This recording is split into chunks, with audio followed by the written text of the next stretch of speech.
afternoon, everybody. Let's take a look at your headlines on this Thursday afternoon. The results are in from our Boys and Girls Club's telethon, and boy, did you guys come through.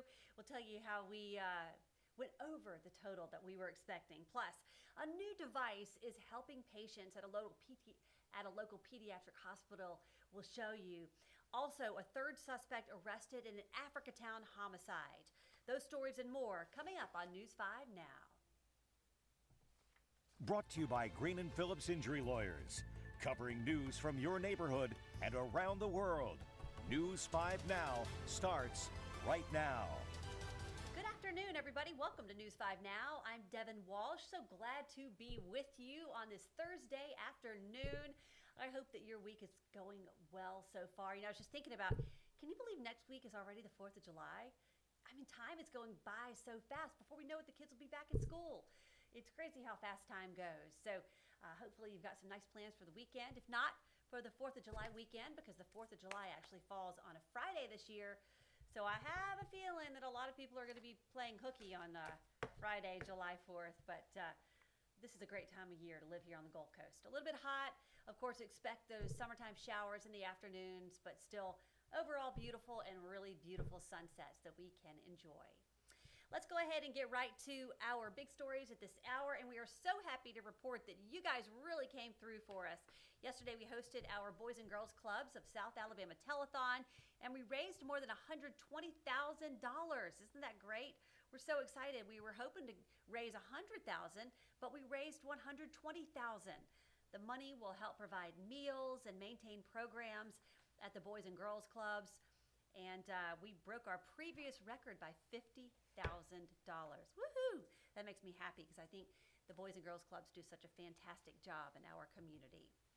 Number 4, local children's hospital now using a device to help ease the stress for young patients. The Studer Family Children's Hospital at Ascension Sacred Heart is using the virtual reality headset Kind VR. And this is really cool. It helps provide an escape for the kids who are in the hospital. So it can do things like take the kids underwater to swim with dolphins, on a safari, or even through meditation while going through MRIs, port accesses, and it's very helpful for children who are undergoing cancer treatments. But if that VR headset doesn't help patients, well, boy, I tell you what, we'll do the trick. We're talking about a therapy dog. This is one of the nurses talking about the newest therapy dog at the hospital. Hopefully we're going to show you Birdie, the new therapy dog there at Ascension Sacred Heart Children's. They welcome Birdie to the facility. There's Birdie. Now that's actually one of the other dogs. There's Birdie. Birdie is so stinking cute. She looks like she's a golden retriever, and she is going to bring comfort to pediatric patients. She is the hospital's 5th therapy dog. What a beautiful girl. Number 2, police in Atmore have charged a second person in a shooting that killed a teenager. Officials say 24-year-old Javarius Watkins turned himself in last night. He and 23-year-old Tyler Hall are charged with the murder of 17-year-old Gabriel Hooks. They're also charged with attempted murder for a 20-year-old woman who was hit. Investigators say the two victims were in a crowd watching a drag race early Tuesday morning on Carter Avenue when the two groups started shooting at each other. Police say they expect to make more arrests. And number 1, King Williams is in Metro Jail this afternoon charged with murder and robbery. He's the 3rd person arrested in a homicide last month in Africatown. 72-year-old Cedric Tinsley was found shot in a car that had crashed and flipped over on Woodland Avenue near Paper Mill Road. 2 juveniles are also charged in Tinsley's death. And that is a look at your big stories at this hour. All right, now our question of the day has to do with the mayoral race in Mobile. So we are asking you, who do you plan to vote for if you live in the city of Mobile? We're down to 4 candidates. So we have former Judge Spiro Charagadis, County Commissioner Connie Hudson, former Mobile Police Chief Paul Prine, and Barbara Drummond, State Representative. So we're asking you who you plan to vote for if you would like to disclose that information. Nikita says whomever is not running as a Republican. Teresa says definitely without question the best and most qualified is Prine. If I lived in Mobile, it would definitely be Prine for mayor.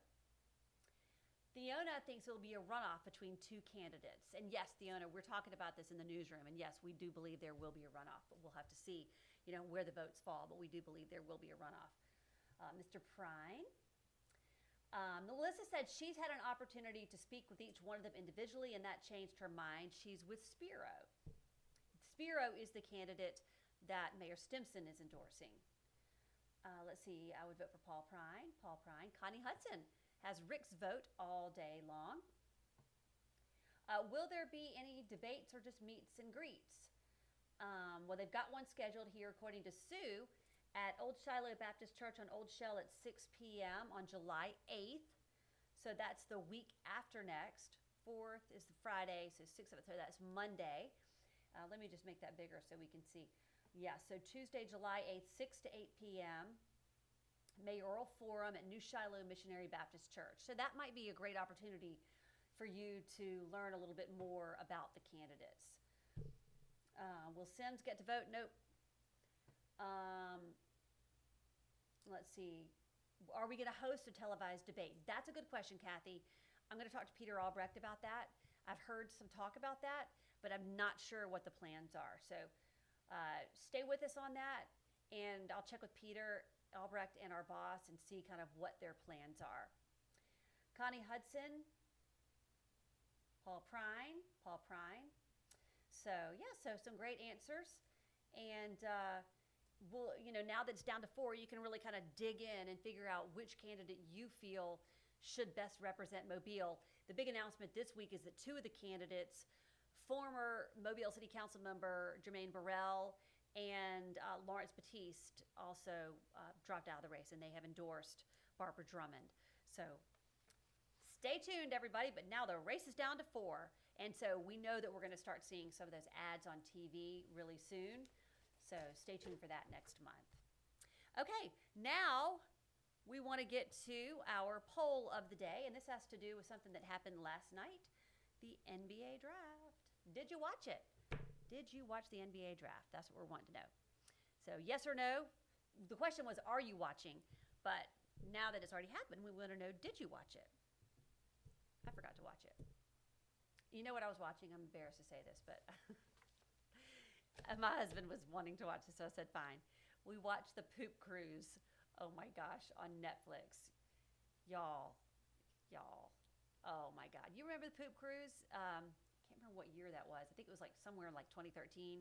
That Carnival ship that lost power, and it had to be towed back to Mobile. It was out of Galveston, Texas, and lost power, and they lost toilets. Unbelievable.